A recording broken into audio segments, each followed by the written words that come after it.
నమస్తే, welcome to cube TV. నేను గిరిజ. ఇవాళ మనతో పాటు ప్రముఖ జ్యోతిష పండితులు డాక్టర్ గుండెపూడి శివసుధీర్ శర్మ గురుగారు ఉన్నారు. వారితో మాట్లాడిద్దాం. గురువుగారు నమస్కారం. శ్రీమాత్రే నమః. శ్రీ గురుభ్యో నమః. గురుగారు, మాకు పితృదోషాలు లేవు, పితృశాపాలు లేవు, మేము శార్థకర్మలు బాగానే పెట్టుకున్నాము. అయినా సరే మాకు అమావాస్య లేదంటే చతుర్దశి ఇలాంటి పౌర్ణమి ఈ తిథుల్లో సమ్ నెగిటివ్ అనేది ఫోర్స్ మాకు తెలుస్తుంది. ఇంట్లో కానివ్వండి, బయట కానివ్వండి. సో బాడీ సపోర్ట్ చేయకపోవటం ఇలాంటివన్నీ ఉన్నాయి అంటే గనక ఈ సమస్యలన్నింటికి నివారణ చర్యగా మనం అమావాస్యని చూస్ చేసుకుంటాం కాబట్టి సో ఆ రోజుకి సంబంధించి ఏదైనా మంచి రెమెడీ ఉంటుందా? తప్పనిసరిగా నాన్న, ఇక్కడ ఇంకోటి కూడా చెప్తాను. పితృదోషం ఉందా లేదా అనేటువంటి డౌట్ వస్తుంది కదా జనాలకు, చాలా మందికి. 100% నా వీడియో చూస్తున్న ప్రతి ఒక్కరికి పితృదోషం ఉన్నట్టే లెక్క, దాంట్లో అనుమానమేం లేదు. అసలు పితృదోషం ఉంటేనే ఆ దోషం ఉండేటువంటి వాళ్ళతో కానివ్వండి, ఆ దోషంకి పరిహారం జరిగేటువంటి వాళ్ళతో కానివ్వండి, ఒక స్నేహము, ఒక పరిచయమో ఏర్పడుతుంది. కనీసం నన్ను కలవడం కానీ, నాతో మాట్లాడటం కానీ, నా వీడియోలు చూడటం కానీ, నాదనే కాదు పితృదోషం గురించి చెప్పేటువంటి వాళ్ళు ఎవరిదైనా సరే ఆ వీడియోలు చూస్తున్నారు అంటే తప్పనిసరిగా 100% మన ఇంట్లో పితృదోషమో స్త్రీ శాపమో తిష్ట వేసుకొని కూర్చొని ఉంది. ఇందాక మనం ఏం చెప్పాము స్టార్టింగ్లో, 700 చిల్లర కోట్ల జనాభాలో 700 కోట్లకి దాదాపు ఉంది.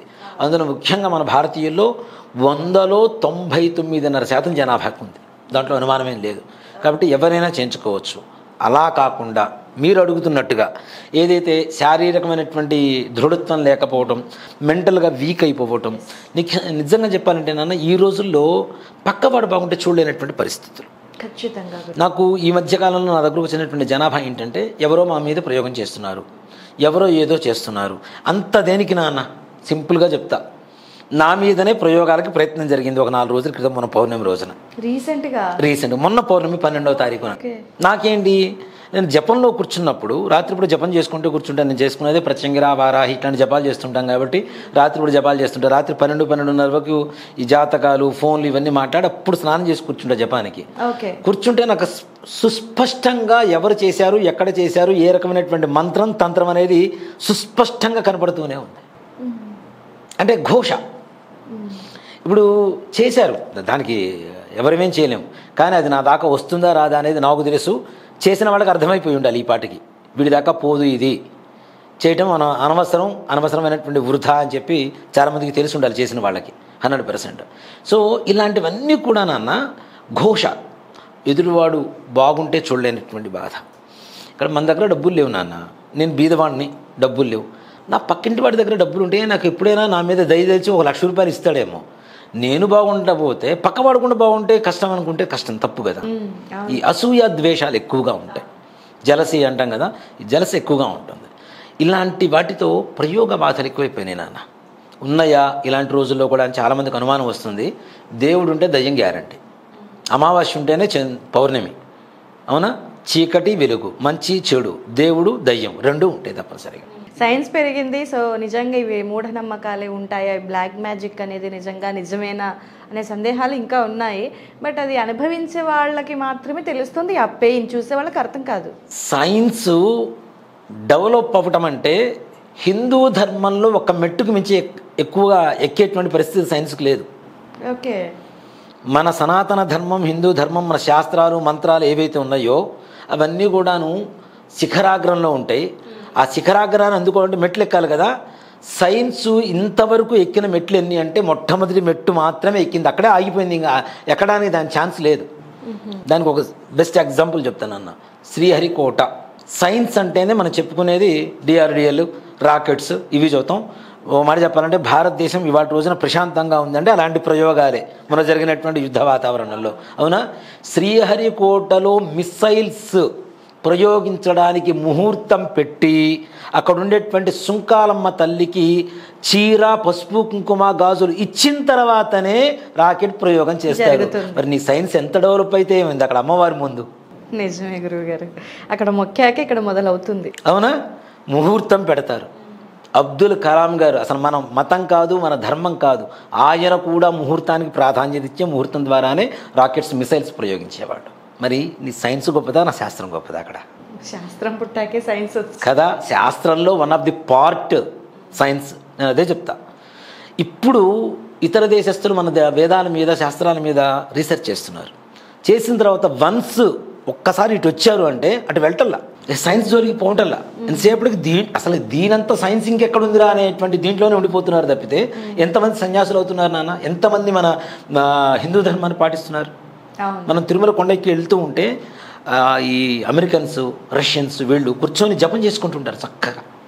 జపమాల ఒక సంచిలో పెట్టుకొని చేతికి, వస్త్రాలు కూడా పైన ఉత్తరయం కప్పుకొని పంచ కట్టుకొని చక్క జపం చేసుకుంటూ కూర్చుంటారు. మరి వాళ్ళ సైన్స్లో వాళ్ళకి తెలియదా సైన్స్? మరి సైన్స్ మించింది ఇంకోటి ఉంది అంటే అది శాస్త్రం అని చెప్పి నమ్ముతున్నారు కదా. సో కాబట్టి ఎంత సైన్స్ ఏదైనా మంత్రాలకు ఉండేటువంటి మంత్రాలకు చింతకాలు రాలుతాయంటే రాలుతాయి, కరెక్ట్గా చేస్తే రాలుతాయి. అది చెడైనా మంచి అయినా. మరి మంత్రాలు చెడు ఎందుకు చేయాలంటే చెడు ఇక్కడ ఒకటి చెప్తాను నాన్న, దేవతా శక్తి. ఇప్పుడు కృష్ణుడిని ఎందుకు మనం ఆరాధిస్తాను నాన్న? భారత యుద్ధంలో చక్రం పట్టుకున్నాడు కాబట్టి, అవునా? అక్కడ కౌరవులు ఉన్నారు కాబట్టి కదా ఇక్కడ శ్రీకృష్ణుడికి మనకు ఇంత ఇదవుతుంది, అవునా? రాముడు రావణాసురుణ్ణి, ఆయన బలవంతుడు, రావణాసురుడు చాలా బలవంతుడు, అంత బలమైనటువంటి వాడిని కూడా ఎదుర్కొన్నాడు అంటే ఈయన దేవుడు అయ్యాడు, అవునా? సో కాబట్టి చెడున్న చోట మంచి ఉంటుంది, మంచి ఉన్న చోట చెడు ఉంటుంది, దాంట్లో అనుమానమేం లేదు. ప్రయోగాలు జరుగుతున్నాయి, చేస్తున్నారు. నిన్న కూడా నా దగ్గర ఫోన్లో కాబట్టి ఫోటో పంపిస్తాను మీకు. వేరే ఊర్లో ఆంధ్రాలో గుంటూరు జిల్లాలో ఒకళ్ళింటి మీద అన్నదమ్ములు ఒక మూట వేశారు, ఏదో మొత్తం మంత్రించి ఇవన్నీ. అలాగే కొంతమంది పొగలు వేస్తున్నారు, ధూపం. అమావాస్య, పౌర్ణమి, చతుర్దశి ఇట్లాంటి రోజులు, ఆదివారం, అమావాస్య, మంగళవారం, గురువారం ఇట్లాంటి రోజుల్లో ఒక సాంబ్రాణి లాంటివి తీసుకొచ్చి పొగ వేస్తే ఈ పొగ పక్కింట్లోకి పోయేలాగా చేస్తున్నారు. దాని ద్వారా ప్రయోగాలు చేస్తున్నారు.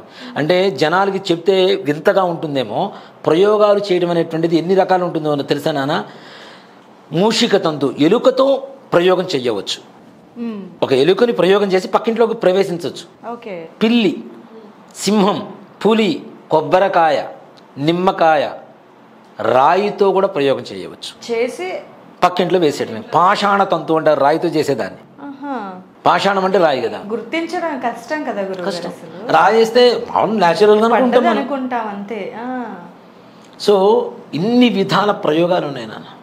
ప్రయోగాలు జోలికిపోతే అది ఒక పెద్ద ఎపిసోడ్ అవుతుంది. మాట చెప్పాలంటే అసలు ఎలా చేస్తారు, ఎంత దరిద్రమైనటువంటి హీనమైనటువంటి పరిస్థితుల్లో చేస్తారనేటువంటిది కూడా చాలా ఇది ఉంటుంది. నిజంగా చెప్పాలి అంటే ప్రయోగాలు చాలా నీచంగా చేసేటువంటి వాళ్ళు కూడా ఉన్నారు. ఎలా అంటే నన్ను తిట్టుకోకండి, ఉన్నది చెప్తున్నా నేను. ఆడవాళ్ళు రజస్వలైన సమయంలో వస్త్రాన్ని పంటి కింద పెట్టుకొని జపం చేస్తూ ఎదుటివాడికి నీచత్వం కలగాలని చెప్పి జపం చేసే ఇచ్చేసేటువంటి ప్రయోగాలు చేసేటువంటి లక్షణాలు ఉన్నటువంటి వాళ్ళు కూడా ఉన్నారు. అంత ఘోరంగా, అది ఎంత నీచమైనటువంటి పని. అందుకని ఇక్కడ చాలామంది కూడా నాన్న ఇలాంటి ప్రయోగాలు చేసినప్పుడు ఆంజనేయ స్వామి వారు, నరసింహస్వామి వారు కూడా దూరంగానే ఉంటారు. చేస్తుంది స్త్రీ దీంతో కదా. సో కాబట్టి ఆంజనేయ స్వామి వారు అసలే బ్రహ్మచారి ఆయన, అవునా? నరసింహస్వామి ఇవన్నీ కూడా ఒక లిమిట్ వరకు మాత్రమే ఆగిపోతాయి. మరి అంత ఘోరంగా చేసినప్పుడు ఎలాంటి దేవతను ఆరాధిస్తే బాగుంటుంది అనేటువంటి విషయానికి వస్తే స్త్రీమూర్తి మాత్రమే మరలా దానికి విరుగుడు. ఎవరు అంటే ప్రత్యంగిర పరమేశ్వరి అమ్మవారు. నిజంగా ప్రత్యంగిర అనేటువంటిది నారసింహ తత్వంతో ఉంటుంది అమ్మవారు. చుట్టానికి నరసింహస్వామిలానే ఉంటుంది, కానీ స్త్రీమూర్తి అవతారం అమ్మవారిది. ఈ అమ్మవారి ఉపాసన కానీ, పూజ కానీ, హోమం కానీ, కనీసం కుంకుమార్చన కానీ, అభిషేకం కానీ అమావాస్య, చతుర్దశి, పౌర్ణమి రోజుల్లో ఎవరైతే చేయించుకుంటారో వాళ్ళ ఇంట్లో ప్రయోగ బాధలు సంపూర్ణంగా వినాశనం అవుతాయి. ఈ ప్రత్యంగారు హోమం చేసేటప్పుడు కూడా ఇలాంటి ప్రయోగాల కోసం చేయించుకునేటువంటి వాళ్ళకి ధూమావతి అనేటువంటి అమ్మవారి మంత్రాన్ని సంపుటీకరణ చేసి హోమం చేస్తారు. ధూమావతి అంటేనే అమ్మవారు భర్త లేనటువంటి స్త్రీ ఎలా ఉంటుందో అలా ఉంటుంది నాన్న. చేతిలో చాటని ఆయుధంగా కలిగి ఉంటుంది, కాకిని వాహనం కలిగి ఉంటుంది. మనకు ఉండేటువంటి ప్రయోగ బాధలు, దృష్టి బాధలు, నరఘోషాలన్నీ కూడాను చాటలో వేసి చెరిగేస్తుందిట ధూమావతి అమ్మవారు. భర్త లేనటువంటి స్త్రీ ఎలా ఉంటుందో అలా ఉంటుంది అమ్మవారు. చుట్టానికి కూడా తెల్లటి చీర కట్టుకొని, ముసుగు వేసుకొని, బొట్టు లేకుండా, గాజులు లేకుండా ఇలా ఉంటుంది అమ్మవారు. ఆ అమ్మవారికి అంటే ప్రత్యంగర ఉపాసన కానివ్వండి, ధూమావతి కానివ్వండి చేయడం ద్వారా తప్పనిసరిగా మీకు దగ్గరలో ఉండేటువంటి దేవాలయాలు ఏదైనా సరే, లేదు మీకు తెలిసిన పురోహితులకి ఇలాంటి హోమాలు ఎవరన్నా తెలిసి ఉన్నా ధూమావతి కానీ ప్రత్యంగిర కానీ తప్పనిసరిగా చేయించండి. ఎలాంటి ప్రయోగ బాధలైనా సరే మీ వైపు మరలా కన్నెత్తి, ఇప్పుడు నేను నా మీద ప్రయోగం జరిగిందని చెప్తున్నా, నేను ఎందుకు అంత ధైర్యంగా ఉంటున్నానంటే నా జోలికి రాదు, అనుమానమే లేదు. ప్రత్యంగిర చేసేటువంటి వాళ్ళ పంచన ఉండకూడదు అనేటువంటిది ఒక శాస్త్రం. వారాహి చేసే వాళ్ళ వీధిలో కూడా ఉండకూడదనే శాస్త్రం. చేసే వాళ్ళ దగ్గర దేనికి అంటే వీళ్ళకి గొడవైంది అనుకోండి, ఈ ఉపాసన చేసేవాడు పొరపాటున ఏదైనా తిరిగితే అది నిజమవుతుంది అనేది భయం అన్నమాట. Okay okay okay. అంత శక్తివంతమైనటువంటి దేవతలు. నేను చేసేదే ప్రత్యంగిర, వారాహి, రాజశ్యామల, భగళాముఖి, ధూమావతి, ఈ దశమహావిద్యలు ఏవైతే ఉన్నాయో, అంటే వారాహి అమ్మవారు దశమహావిద్యలోకి రాదు, కానీ ఇలాంటివే చేస్తూ ఉంటాం. అలాంటి అమ్మవారిని నా మీద ప్రయోగిస్తే ఏం చేస్తుంది? నేను అమ్మని దండం పెడతాను, ఏం చేస్తుంది? అమ్మ చూసుకుంటుంది. నా మీద చేసిన శ్మశాన కాళి అనేటువంటి ప్రయోగాన్ని చేశారు నాన్న. నేను క్లియర్గా చెప్తున్నాను.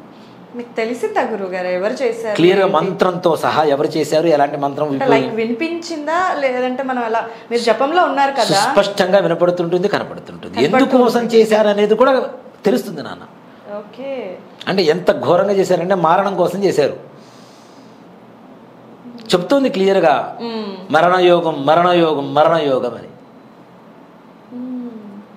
మరి ప్రజెంట్ సమాజం ఎలా ఉందంటే గురుగారు, తెలియని వాడు 100 కోట్లకు అధిపతి అయినా పట్టించుకోం, కానీ తెలిసిన వాడు కోటికి అధిపతి అయితే మాత్రం తట్టుకోలేదు. ₹1,00,000 మనకంటే ఎక్కువ ఉన్నా కూడా తట్టుకోలేదు. అసలు అదే నడుస్తుంది. ఇలాంటి వాళ్ళకి నిజంగా నాన్న ప్రత్యంగిర అమ్మవారిని పట్టుకోండి, లేదు ధూమావతి అమ్మవారిని పట్టుకోండి.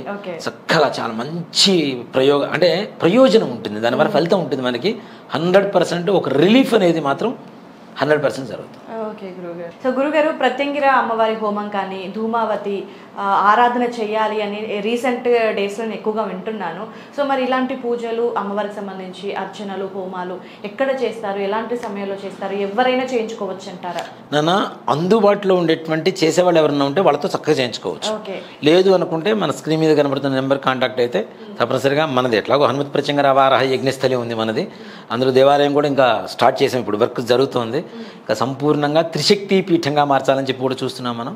సో కాబట్టి మన స్క్రీన్ మీద కనపడుతున్న నెంబర్ కాంటాక్ట్ అయితే తప్పనిసరిగా వాళ్ళకు ఉండేటువంటి బాధల్ని పట్టి ఏ దేవత హోమం అయితే బాగుంటుంది అని చెప్పి మనం ముందుగానే గుర్తించి ఆ దేవత హోమం చేయడం అనేది జరుగుతుంది, మన దగ్గర జరుగుతుంది. తప్పనిసరిగా సంప్రదించవచ్చు. చాలా యూస్ఫుల్ అయినటువంటిది. సో వాళ్ళకి కూడా మంచి జరగాలని మనం కూడా కోరుకుందాం. గురుగారు చాలా చక్కటి విశ్లేషణ తెలియజేశారు, ధన్యవాదాలు. శ్రీమాత్రే నమః. శ్రీ గురుభ్యో నమః.